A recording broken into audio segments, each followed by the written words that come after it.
Good morning student. हमारा जो आज का लेक्चर होने वाला है वो क्लास 11th के लिए। क्लास 11th में हम लोगों ने एक लेक्चर लिया था जिसमें आप लोगों को मैं डिस्कस करा दिया था parallelogram law of vector addition. लेकिन उस दिन की क्लास में क्या हुआ था कि क्लियर दिखाई नहीं दे रहा था आप लोगों को, तो मैं आपको फिर से डिस्कस करा देता हूँ parallelogram law of vector addition. ध्यान से समझिएगा। देखिए, नॉर्मली हम लोगों ने पढ़ा था addition and subtraction of vector, कि अगर वेक्टर्स हैं तो उनको हम ऐड भी कर सकते हैं और सब्ट्रैक्ट भी कर सकते हैं। लेकिन अगर ये सिर्फ कंडीशन कब थी, जो हम लोगों ने जिस तरीके से रिजल्टेंट फाइंड किया था, हम लोगों ने वहाँ पर देखा था कि अगर वेक्टर सेम डायरेक्शन में है या फिर अपोजिट डायरेक्शन में है, तब हम उस मेथड से क्या कर सकते थे, उनको ऐड या फिर सब्ट्रैक्ट कर सकते थे। लेकिन अगर इन केस वेक्टर्स के बीच में कोई पर्टिकुलर एंगल क्रिएट हो रहा है, जैसे फॉर एग्जाम्पल सपोज ये हमारा फर्स्ट वेक्टर, ठीक, वेक्टर ए, देन ये हमारा सेकेंड वेक्टर, ये वेक्टर बी। अब अगर हमें इस केस में दोनों का रिजल्टेंट फाइंड करना है तो फिर हमारा जो नॉर्मल प्रोसेस है हम उस नॉर्मल प्रोसेस से फाइंड नहीं कर सकते। तो उसके लिए आता है parallelogram law of vector addition. एक बात और ध्यान रखना कि अगर कोई भी वेक्टर है, हम उस वेक्टर को उसके पैरेलल किसी भी प्लेस पर शिफ्ट कर सकते हैं। ध्यान रखना, जैसे सपोज ये वेक्टर ए है, मैं इस वेक्टर ए को इसी के पैरेलल कहीं पर भी रख सकता हूँ इस पूरे बोर्ड में, ठीक, ये रूल होता है। देन तो हम लोग डिस्कस करते हैं अपना parallelogram law of vector addition. ये देखिए, इस केस में हम लोग करते क्या है कि सपोज ये हमारा फर्स्ट वेक्टर, ये हमारा सेकंड वेक्टर, वेक्टर बी, हमने सपोज कर लिया कि इन दोनों का रिजल्टेंट है वेक्टर आर। देन अब हम वेक्टर बी को इधर शिफ्ट करा देंगे इसी के पैरेलल। सिमिलरली वेक्टर ए को भी हम यहाँ पर शिफ्ट करा देंगे इसी के पैरेलल। अब यहाँ पर ध्यान से देखो, ये हमारा एक पैरेललोग्राम क्रिएट हो गया। देन अब इसमें हम क्या करते हैं, इस पॉइंट से एक परपेंडिकुलर ड्रॉ करते हैं। परपेंडिकुलर बेसिकली होता क्या है, किसी भी लाइन पर वो लाइन, या फिर अगर हम किसी भी सरफेस पर वो लाइन ड्रॉ करें जो उसके साथ में 90 डिग्री का एंगल क्रिएट करें, तो उसी लाइन को हम क्या बोलते हैं, नॉर्मल। देन हमने सपोज कर लिया कि सपोज यहाँ पर vector A and vector B के बीच में एंगल कितना क्रिएट हो रहा है, थीटा एंगल क्रिएट हो रहा है। देन हमने सपोज कर लिया ये corner P Q R S, और ये परपेंडिकुलर जिस पॉइंट पर ड्रॉ हुआ है वो पॉइंट हमारा टी। तो सबसे पहले देखो, in triangle Q R T, कौन से ट्रायंगल में, ट्रायंगल क्यू आर टी, जो in triangle Q R T, हम इसमें अप्लाई कराएंगे sine theta. Then sine theta का फॉर्मूला होता है परपेंडिकुलर अपॉन हाइपोटेनियस। अच्छा, यहाँ पर मैंने आपको ये भी डिस्कस कराया था कि जो वेक्टर है, वेक्टर को हम एरो के साइन से इंडिकेट कराते हैं, और उस एरो की जो लेंथ होती है वो उसके मैग्नीट्यूड को रिप्रेजेंट कराती है, और जो हेड होता है वो उसकी डायरेक्शन को रिप्रेजेंट कराता है। देन यहाँ से साइन थीटा इक्वल्स टू, इसका मतलब जो पी क्यू लेंथ है ये किसके इक्वल होगी, वेक्टर ए के मैग्नीट्यूड के इक्वल। सिमिलरली क्यू आर किसके इक्वल होगी, वेक्टर बी के मैग्नीट्यूड के equal. Then sine theta equals to perpendicular upon hypotenuse R T upon Q R. Then यहाँ से Q R equals to value आ जाएगी R T sine theta, equation number first. Similarly same triangle में हम apply कराएंगे cos theta. Then cos theta is equals to, इसका formula होता है base upon hypotenuse Q T upon Q are,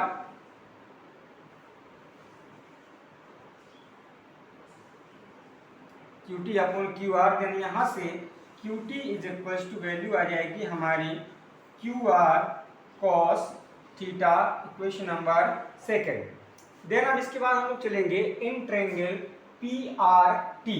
कौन सा ट्रायंगल, ये राइट एंगल ट्रायंगल जो है पी आर टी। देन ये राइट एंगल ट्रायंगल है, तो इसमें पाइथागोरस थ्योरम अप्लाई हो जाएगी। तो हम चलेंगे इसमें in triangle P R T apply कराते हैं पाइथागोरस थ्योरम। क्या होता है, हाइपोटेनियस का square is equal to base का स्क्वायर प्लस परपेंडिकुलर का स्क्वायर। यहाँ से वैल्यू आ जाएगी पी आर का square is equal to P T का स्क्वायर प्लस पी आर का square, sorry plus R T का स्क्वायर। और यहाँ से ध्यान से देखो, हमें पी टी पूरी वैल्यू पता नहीं है, तो हम इस PT को 2 पार्ट से ब्रेक कर लेंगे। क्या लिख सकते हैं यहाँ पर हम PT को PQ प्लस QT, क्या लिख सकते हैं इसको PQ प्लस QT। देन इसको कन्वर्ट करा देंगे तो PR का square is equal to PQ plus QT का होल स्क्वायर। कितना समझ में आ रहा है? प्लस RT का स्क्वायर। अब ये लिखा हुआ है A प्लस बी का होल स्क्वायर, पढ़ा होगा 10th क्लास में, तो हम इसको ओपन करा देंगे। क्या होता है A प्लस बी का whole square equals to A square plus B square plus 2AB।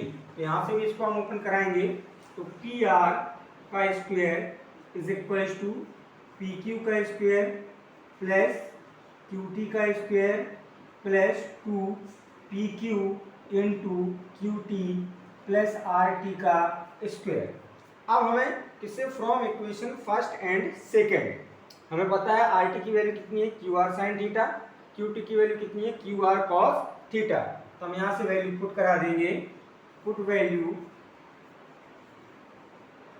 From equation first and second, value put कराएंगे तो यहाँ से आ जाएगी हमारी इक्वेशन PR का square is equals to PQ का स्क्वायर प्लस QT की वैल्यू कितनी है हमारी QR cos theta, QR cos theta का होल स्क्वायर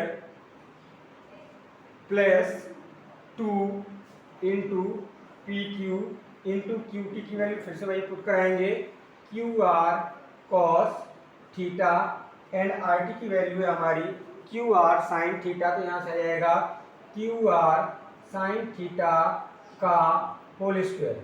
अब यहाँ से QR cos थीटा का square and QR sin theta के स्क्वायर, इन दोनों को एक साथ कंबाइन करा लेंगे। यहाँ से PR का square is equal to PQ का स्क्वायर प्लस QR का square sine square theta plus QR square cos square theta plus 2PQ into QR cos theta. Then इन दोनों में QR का स्क्वायर कॉमन आ रहा है एंड PR का square is equal to PQ square plus QR का स्क्वायर ब्रैकेट में sine square theta plus cos square theta plus 2PQ into QR cos theta. अगर यहाँ से देखो आप लोगों ने 10th क्लास में ये पढ़ चुके होंगे, sine square theta plus cos square theta is equal to 1 trigonometric identity है। देन यहाँ से इसकी वैल्यू 1 पुट करा देंगे, हेंस PR का square is equal to PQ का स्क्वायर प्लस QR का square plus 2PQ into QR cos theta. इतना समझ में आया? अब यहाँ से देखो हमें इतना पता है, मैंने क्या बताया, PR क्या है, एक लेंथ है, ठीक, जो लेंथ किसके इक्वल होगी R के मैग्नीट्यूड के इक्वल। सिमिलरली PQ भी एक लेंथ है जो किसके इक्वल होगी, वेक्टर A के मैग्नीट्यूड के इक्वल एंड QR भी क्या होगी, एक लेंथ होगी जो किसके इक्वल होगी, वेक्टर B के इक्वल। तो हम इनके मैग्नीट्यूड को पुट करा देंगे तो इसका मैग्नीट्यूड हो जाएगा R square is equal to PQ किसके इक्वल होगा, वेक्टर A के मैग्नीट्यूड के इक्वल A स्क्वायर, QR किसके इक्वल होगा, वेक्टर B के मैग्नीट्यूड के equal B square plus 2AB cos theta. हमें R फाइंड करना है, दोनों साइड अंडर रूट ले लो, यहाँ से R इक्वल्स टू वैल्यू आ जाएगी हमारी A square plus B square plus 2AB cos theta. ये क्या आ गया हमारा यहाँ से, किन्हीं भी टू वेक्टर्स के रिजल्टेंट को फाइंड करने का फॉर्मूला, ठीक। और यहाँ पर थीटा क्या है, where theta is angle between the vectors, दोनों वेक्टर्स के बीच में जो एंगल होगा वही यहाँ पर थीटा की वैल्यू होगी। अच्छा, इसके पहले हम लोगों ने जब डिस्कस किया था, जब वेक्टर सेम डायरेक्शन में होंगे या फिर वेक्टर अपोजिट डायरेक्शन में होंगे, तब उस सेम डायरेक्शन में हमारा रिजल्टेंट का फॉर्मूला आया था कि vector R equals to A plus B.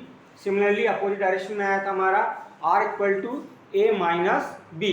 ये दोनों फॉर्मूले हम इस फॉर्मूले से भी फाइंड कर सकते हैं। तो हमारा ये कौन सा फॉर्मूला आया है, हमारा एक कॉमन फॉर्मूला आया हुआ है। जैसे हम इसके केसेस को डिस्कस कर लेते हैं।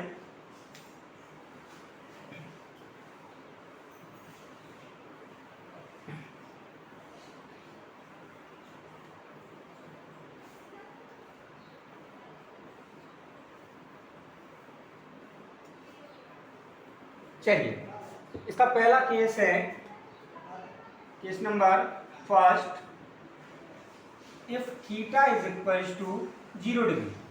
कहने का मीनिंग कि थीटा 0 डिग्री कब होगा, जब जिस डायरेक्शन में ए है उसी डायरेक्शन में क्या हो जाए, बी हो जाए, या फिर दोनों वेक्टर एक दूसरे के पैरेलल हो जाए, तो उस कंडीशन में थीटा क्या हो जाएगा, 0 जाएगा, ये इधर आ जाएगा इस डायरेक्शन में, तो थीटा की वैल्यू क्या हो जाएगी, 0। हमारा फॉर्मूला क्या है, r equals to under root a square plus b square plus 2ab cos theta. Theta की वैल्यू कितनी है, 0 डिग्री, पुट कराएंगे, then are equals to under root a square plus b square plus 2ab cos 0, इतना आ गया। Then cos 0 की value 1 होती है, तो are equals to under root a square plus b square plus 2ab। ध्यान से देखो ये किसका फॉर्मूला लिखा हुआ है, ये फॉर्मूला लिखा हुआ है फर्स्ट का स्क्वायर सेकंड का स्क्वायर प्लस 2 इंटू दोनों का मल्टीप्लिकेशन, ये फॉर्मूला होता है ए प्लस बी का होल स्क्वायर।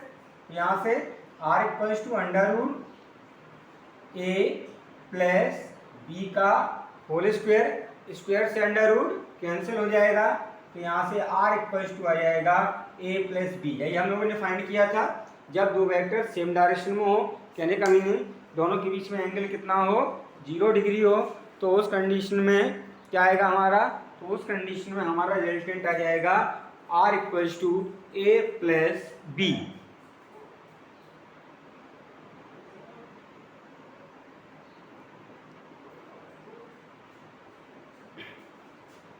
देन अब इसके बाद सेकंड केस आता है, इसका सेकंड केस क्या है यहाँ पर, if theta equals to 90 degree. कहने का मीनिंग कि दोनों वेक्टर कैसे हों, एक दूसरे के परपेंडिकुलर। ये हमारा फर्स्ट वेक्टर, तो ये इस टाइप से हो सेकंड वेक्टर, दोनों के बीच में एंगल कितना बन रहा है, 90 डिग्री। तो फॉर्मूला हमें गिवन है, वैल्यू पुट कराओ, तो are equals to under root a square plus b square plus 2ab cos 90। हमें पता है कॉस 90 की वैल्यू कितनी होती है, 0। यहाँ से r equals to under root A का स्क्वायर प्लस बी का स्क्वायर। तो अगर इन केस दो वेक्टर परपेंडिकुलर हो, तो उस कंडीशन में उनके रिजल्टेंट का फॉर्मूला क्या आ जाएगा, फॉर्मूला आ जाएगा हमारा r equals to under root A का स्क्वायर प्लस बी का स्क्वायर। नेक्स्ट है थर्ड केस, कि ये सेकेंड केस हो गया हमारा। थर्ड केस है if theta equals to 180 degree. 180 degree कैसे, कि सपोज ये हमारा फर्स्ट वेक्टर है और इस डायरेक्शन में हमारा क्या है, सेकंड वेक्टर है, दोनों एक दूसरे कैसे हैं, अपोजिट, तो दोनों के बीच में एंगल कितना क्रिएट हो रहा है, 180 डिग्री क्रिएट हो रहा है। तो यहाँ से वैल्यू पुट कराएंगे हम फिर से फॉर्मूले में, तो are equals to under root A का स्क्वायर प्लस बी का square plus 2ab cos 180 degree. 180 degree cos 180 degree की वैल्यू होती है -1। तो then are equals to under root A का स्क्वायर प्लस बी का square plus 2ab into -1 plus minus हो जाएगा, तो are equals to under root A का स्क्वायर प्लस बी का स्क्वायर माइनस 2ab। ये किसका फॉर्मूला लिखा हुआ है, ये फॉर्मूला हमारा लिखा हुआ है a माइनस बी का होल स्क्वायर। पुट करा दो, तो r इक्वल्स टू क्या जाएगा, under root a minus b का होल स्क्वायर, स्क्वायर से फिर से अंडर रूट कैंसिल हो जाएगा, तो यहाँ से r इक्वल्स टू आ जाएगा हमारा a माइनस बी। जैसे हम लोगों ने पहले डिस्कस किया था कि अगर अपोजिट डायरेक्शन में है तो रिजल्टेंट क्या जाएगा हमारा a माइनस बी। मैंने क्यों करके बताया, उसका रीज़न है बेसिक सा। रीज़न क्या है, रीज़न ये है कि कम से कम आपको ये पता चलना चाहिए कि हमने जो फॉर्मूला डेरिवेट किया है वो फॉर्मूला क्या है, हमारा कॉमन फॉर्मूला है। अच्छा कभी कभी होता क्या है, कभी कभी हमसे ये पूछ लिया जाता है कि बताओ ये जो रिजल्टेंट है वो कितना एंगल क्रिएट कर रहा है, हमें इस रिजल्टेंट का एंगल फाइंड करने को बोल दिया जाता है। देखो हम वो भी फाइंड कर लेंगे।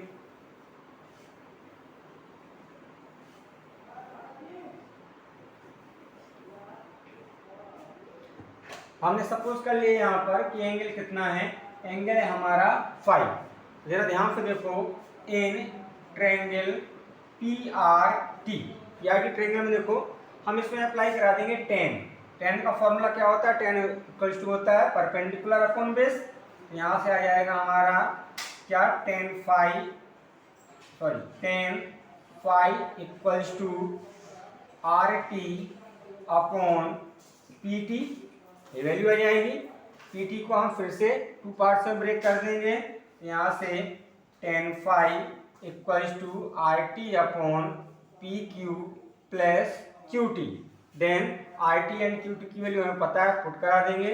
तो tan फाई इक्वल्स टू आ जाएगा, RT की वैल्यू हमने निकाली थी QR साइन थीटा PQ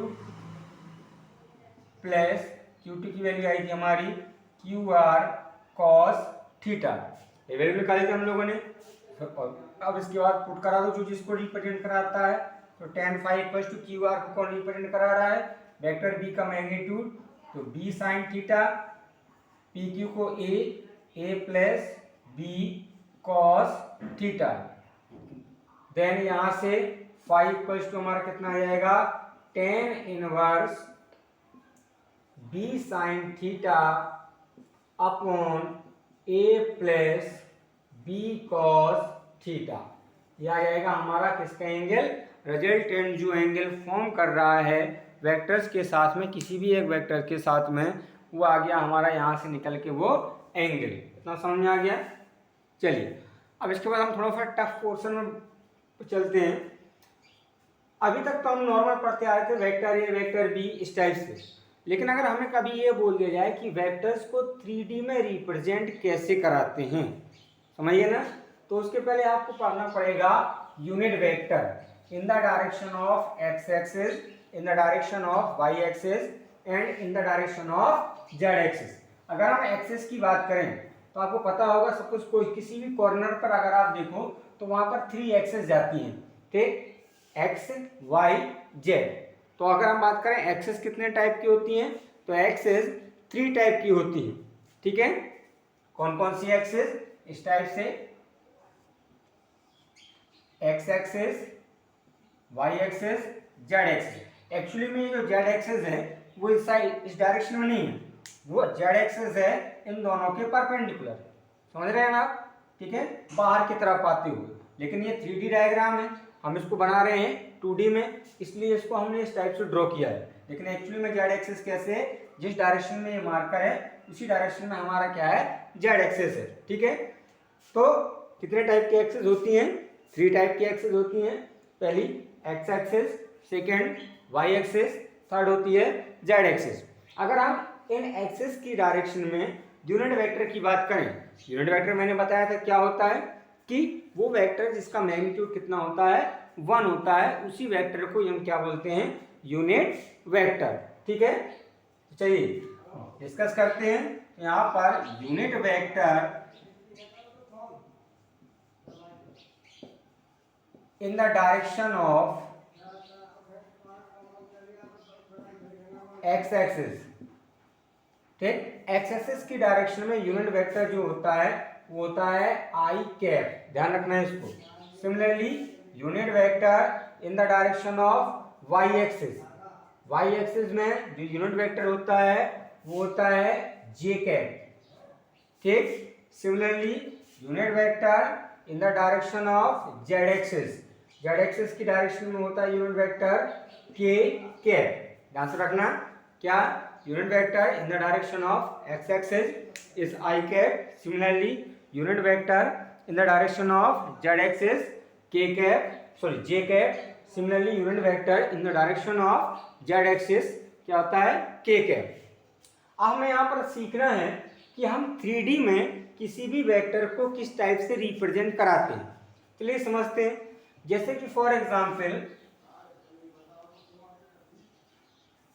हमें यहाँ पर इस कोऑर्डिनेट सिस्टम में सपोज कोई पॉइंट गिवन है, ठीक है, और इस पॉइंट के हमें जो कोऑर्डिनेट्स हैं वो कोऑर्डिनेट्स गिवन है, ax, x कोऑर्डिनेट है ax, y कोऑर्डिनेट है ay, सिमिलरली z कोऑर्डिनेट है az, ठीक।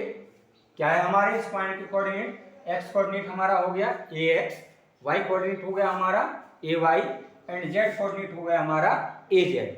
ठीक, हमें ये बोल दिया जाए कि बताओ इसका जो पोजीशन वेक्टर है, ये पॉइंट P है और ये पॉइंट O है, हमें यहाँ पर इसका पोजीशन वेक्टर पूछ लिया जाए।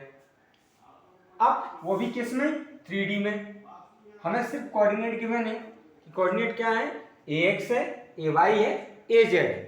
तो इसको लिखेंगे कैसे, तो हमारा जो वेक्टर हो जाएगा, जैसे सपोज हमने मान लिया कि हमारा वेक्टर ओपी वेक्टर कितना है, वेक्टर a है, तो अभी आ जाएगा हमारा वेक्टर a इक्वल्स टू, ध्यान सुनना, सबसे पहले हम लिखेंगे x कोऑर्डिनेट ax। हमें ये पता है कि इसकी डायरेक्शन में यूनिट वेक्टर क्या है हमारा i कैप, y की डायरेक्शन में यूनिट वेक्टर क्या है हमारा j कैप, z की डायरेक्शन में यूनिट वेक्टर क्या है हमारा k कैप। ठीक है, तो यहां से आप ध्यान से समझना कि सबसे पहले हम क्या लिखेंगे, अपना x कोऑर्डिनेट ax, इसके साथ में मल्टीप्लिकेशन में क्या आएगा, x डायरेक्शन का यूनिट वेक्टर, तो ax इंटू आई कैप, फिर x वाला पोर्शन कंप्लीट हो गया, प्लस देन उसके बाद ए वाई, कौन सा कोऑर्डिनेट लेंगे हम, y कोऑर्डिनेट, ये आ गया ए वाई। ठीक है, इसके साथ में हम क्या लेंगे, ये y कोऑर्डिनेट है तो इसके साथ में क्या आ जाएगा, y एक्सिस की डायरेक्शन में unit vector into j cap, फिर अब y कोऑर्डिनेट कंप्लीट हो गया, प्लस अब z कोऑर्डिनेट az।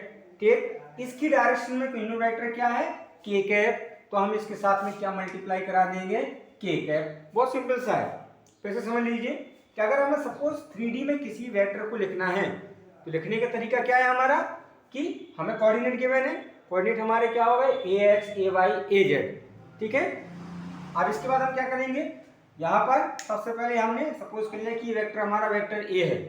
ठीक है, तो सबसे पहले हम लिखेंगे x कोऑर्डिनेट ax, देन उसके साथ में मल्टीप्लिकेशन में क्या आएगा, x डायरेक्शन का यूनिट वेक्टर, फिर प्लस देन उसके बाद y कोऑर्डिनेट, उसके साथ में क्या जाएगा, y एक्सिस की डायरेक्शन में यूनिट वेक्टर, तो क्या जाएगा ay के साथ j कैप, प्लस देन उसके बाद z कोऑर्डिनेट आएगा az, उसकी डायरेक्शन में z एक्सिस की डायरेक्शन में unit vector into k cap, तो हमारा वेक्टर क्या निकल के आ जाएगा, ax into y cap plus ay into j cap plus az into k cap. अब यहाँ पर ax ay az की वैल्यू कुछ भी हो सकती है, 3 5 6 हो सकती है, ठीक, मे बी 10 8 9 हो सकती है, वो कुछ भी हो सकती है, वो डिपेंड करेगा सिचुएशन के अकॉर्डिंग पर कि हमें न्यूमेरिकल में क्या सी वैल्यू गिवन है।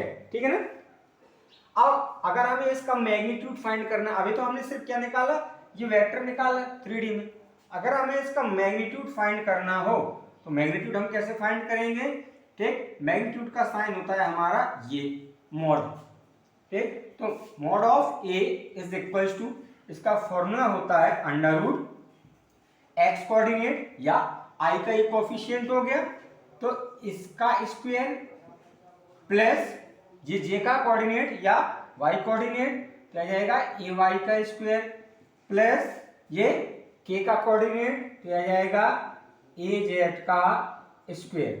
तो क्या आ गया यहाँ से हमारा मैग्नीट्यूड फाइंड करने का फॉर्मूला, ax का स्क्वायर प्लस ay का स्क्वायर प्लस az का स्क्वायर। ठीक, तो ये दोनों तरीके समझ में आ गए, क्या है हमारा ये ax i cap plus ay j cap plus az k cap. फिर अगर इसका हमें मैग्नीट्यूड फाइंड करना हो तो क्या जाएगा, मैग्नीट्यूड आ जाएगा यहाँ पर mod of a is equals to under root ax का स्क्वायर प्लस ay का स्क्वायर प्लस az का स्क्वायर। ठीक है, अब इसके बाद हम नेक्स्ट इसमें समझते हैं,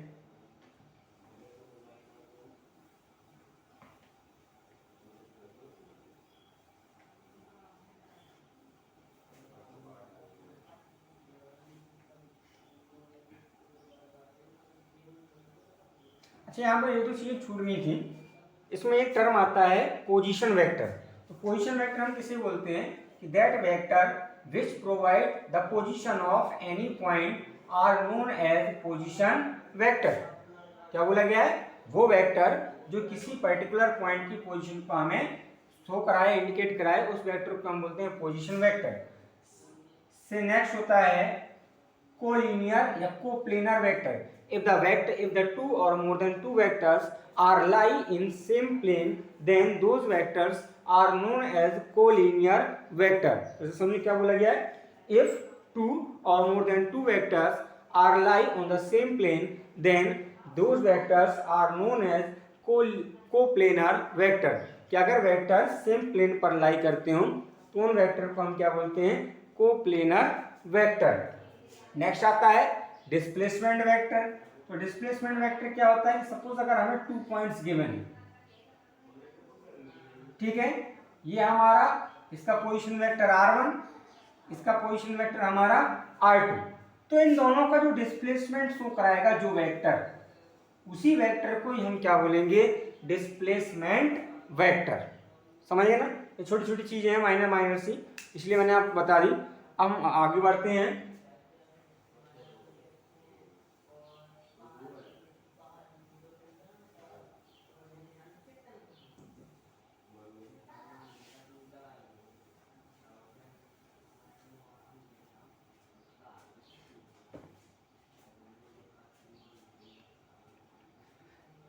अब आगे हमारा आता है प्रोडक्ट ऑफ वेक्टर्स। ठीक, वेक्टर का हम लोगों ने एडिशन पढ़ लिया, ठीक, सब्ट्रैक्शन पढ़ लिया, उनके रिजल्टेंट फाइंड करने का फॉर्मूला भी निकाल लिया, उनकी कंडीशन भी निकाल दी। अब इसमें आता हमारा इसके प्रोडक्ट, कि वेक्टर्स का प्रोडक्ट किस टाइप से होगा। ध्यान रखना, there are two types of products of vector, types of product of vector. Products mean multiplication. इसमें फर्स्ट होता है स्केलर प्रोडक्ट, सेकंड होता है स्केलर और इसको दूसरे नाम से भी जानते हैं डॉट प्रोडक्ट, सेकंड होता है वेक्टर प्रोडक्ट और क्रॉस प्रोडक्ट। चलिए ठीक है, इन दोनों को हम कल डिस्कस करेंगे। जितना पढ़ा है इसको अच्छे से पढ़िए, हो सके तो कॉपी में अगर आप नोट डाउन कर सके तो इसको नोट डाउन भी करते जाइए।